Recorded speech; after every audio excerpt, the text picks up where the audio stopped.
આત્મા શું છે? અણુ પરમાણુનું સાયન્સ. એ રીતે આત્મા શું છે? જડ અને ચેતન, મિશ્ર ચેતન. પણ સાયન્સની દ્રષ્ટિએ શું છે? આત્મા એટલે સેલ્ફ. આત્મા એટલે સેલ્ફ કહેવાય. સેલ્ફ. આજે હું સુવર્ણા છું, એ સુવર્ણા તો શરીરનું નામ છે. તો કે હું કોણ આમાં? પાછું કે મારું નામ સુવર્ણા છે, પછી કે ના હું સુવર્ણા છું. તો કઈ વાક્ય સાચું? સાયન્ટિફિક દ્રષ્ટિએ અણુ પરમાણુ સાયન્સમાં કોણ? સાયન્ટિફિક અણુ પરમાણુ એ જડ મેટર છે, અને આ નોલેજ વાળું છે. ત્યાં સેન્સેશન છે, બધી ઇમોશન્સ છે, નોલેજ છે, જેને સુખ દુઃખની ખબર પડે છે, એ આત્મા છે. જેમ દુઃખ નથી ગમતું, સુખ ગમે છે, જ્યાં ક્રોધ છે, જ્યાં લાગણી છે, ત્યાં આત્મા છે. જે મગના દાણા બાંધો તો ઉગી નીકળે ને, સ્પ્રાઉટ થાય ને. અને કાંકરાને બાંધો તો સ્પ્રાઉટ થાય? તો કે એને ગ્રોથ થયો ને, માટે ત્યાં આત્મા છે. આત્માની હાજરીથી ગ્રોથ થાય છે. વધારે સમજાવવું હોય તો ભાઈ ઇન્જેક્શન નહીં, પેલું આ ભાઈ ઓપરેશન કરવાનું હોય આંગળીને કંઈક, તે લોકો અહીંયા ઇન્જેક્શન આપી દે ને, બેરું કરે છે ને. શું કામ બેરું કરે છે? સેન્સેશન ઓછા થઈ જાય. ઓછા નહીં, ના થાય. એ એવું ખસેડી નાખે તો કોણ ખસી ગયું અહીંથી? હાથ એનો એ છે, આપણે એ ના છીએ તો પણ ના, આપણને આ સેન્સેશન, એ આત્મા ત્યાંથી ખસી ગયો. એ આત્મા ખસેડવા માટે તો આ બેરું કરવામાં આવે છે. નહીં તો ઓપરેશન વખતે એ પેલો કુદાકૂદ કરી મૂકે તો ભાઈ કાપવાનું હોય શું ને કપાઈ જાય શું પછી. એટલે ઓપરેશન સર્જરી વખતે એ બેરું કેમ કરે? તો કે આત્માને ખસેડે છે.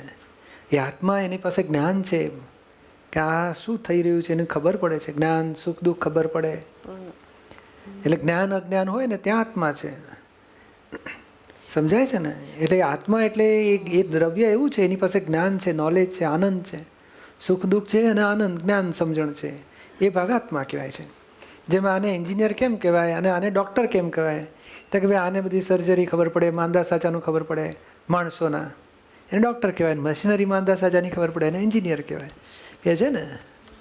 તો કે એવું જોને નોલેજ ધરાવતું હોય એને એન્જિનિયર કહેવાય કે ના કહેવાય? એવું આ નોલેજ ધરાવતું હોય કે એને આત્મા કહેવાય છે. આ પગમાં દુખાવો થાય તો આ પગમાં દુખે છે ને આ પગમાં નથી દુખતું, એ કોને ખબર પડી? એ કહે છે નર્વને ખબર પડે છે, બ્રેઇનને ખબર પડે છે. બ્રેઇનને રીડ કોણે કર્યું? માટે નહીં, અંધારામાં તમને આટલું શ્રીખંડ મોઢા મૂકી આપે, એકદમ અંધારું હોય, ડાર્કનેસ, અને તમને કે મેં તમને શું મોઢામાં ગાલી આપ્યું? તો આ તો શ્રીખંડ લાગે છે. શ્રીખંડ છે. તમને કઈ રીતે દેખાયું? તો કે મને ખબર પડી ગઈ. કઈ રીતે ખબર પડી તમને? તો જીભ પર અડાડ એટલે ખબર પડે જ ને વળી.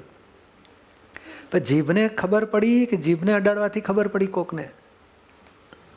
અને પાછું પૂછે આમાં શું શું લાગે તમને? કે છે એલચી છે, કેસર છે, ચારોળી છે, દહીં ખાટું લાગે છે, ખાંડ વધારે નાખી છે, મસ્કો છે, ચીકણું છે જરા. એમાં પાછું કે આ લવિંગ આવી ગયું? લવિંગ હોય નહીં પણ છે ખરું અંદર, કે છે. તમે કેવી રીતે ઓળખી શક્યા? બોલો, એકે વસ્તુ તમે જોતા નથી છતાં વર્ણન કેવી રીતે કરી શકો છો? અણુ પરમાણુનું સાયન્સની દ્રષ્ટિએ સમજાવો કે કેવી રીતે?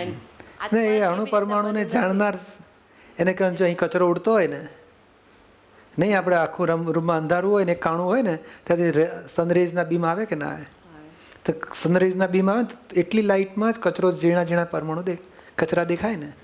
તો આજુબાજુ કચરા નથી તો કેમ દેખાતા નથી? તો કે બીમ હોય ને એટલામાં જ આમ બરોબર દેખાય. આપણને લાગે આ બીમ દેખાય માટે ક્યાંક બહુ સૂર્ય આવી ગયા કે છે, એવું નથી જોતા આપણે. તો હવે આ પ્રકાશને આપણે શું કહેવું ને આ એટમ્સને શું કહેવું, એ બે શબ્દ સમજી લેવાના. કે આ સનરેઝના બીમ છે અને આ એટમ્સ છે. એટમ્સ અને પેલું બીમ એ લાઇટ છે અને આ એટમ છે. હવે આ લાઇટને પરપ્રકાશક છે ને પેલું સ્વપરપ્રકાશક છે. પોતાને ખબર છે કે હું કોણ છું અને જે જે જાણવાની વસ્તુ છે એને જણાવી શકે છે, એટલે સ્વપરપ્રકાશક કહેવાય. અને આ લાઇટ તો પરપ્રકાશક, એને પોતે કોણ છે ખબર નથી, પારખાને પ્રકાશમાન કરે છે. પણ આ લાઇટ જેવું છે એવો આત્મા પણ લાઇટ જેવો છે. અને આ લાઇટમાં આનંદ નથી ને આત્માના લાઇટના આનંદ છે. બસ એટલો ડિફરન્સ છે. કે આ દેહમાં લાઇટ સિવાય બીજું કંઈ સ્વરૂપ જ નથી આત્માનું. પણ લાઇટ શબ્દ એટલે આપણે ગોળા જેવું કંઈ અંદર ગોળો હશે કે છે, અમારે ત્યાં તો લાંબા આવે ને એવું અંદર હશે કે છે, એવું કશું નથી. લાઇટ જેમ પ્રકાશ આપે છે એમ એ પણ પ્રકાશ આપે છે. જેમાં આ પ્રકાશમાં અત્યારે દાદાનો ફોટો અહીં પડ્યો છે સિમંદર સ્વામીનો, તો અંધારું હોય તો જડે? કયા ફોટા છે? લાઇટ કરતાની સાથે જડે ને. તે લાઇટમાં એ ફોટો તમને દેખાય છે એટલે તમે છો, ફોટો છે અને લાઇટ પણ છે ને. તો લાઇટના પ્રકાશમાં આપણને ફોટો દેખી શકાય છે. એવું વિચાર મનમાં આવે છે તો લાઇટમાં પ્રકાશ થાય છે. લાઇટને એટલે આત્માના પ્રકાશમાં એ વિચારો દેખાય છે અને આપણે એને જ વાંચીએ છીએ. એટલું આવું વિજ્ઞાન છે અંદરનું. આખી પરમાણુ સ્વરૂપ નથી, પરમાણુનો પ્રકાશક આત્મા છે. સમજાય ને? પરમાણુ સ્વરૂપે એ તો બધું એ લોકો DNA એને બધું શોધવા જાય છે, પણ જડવાનું જ નથી એનાથી.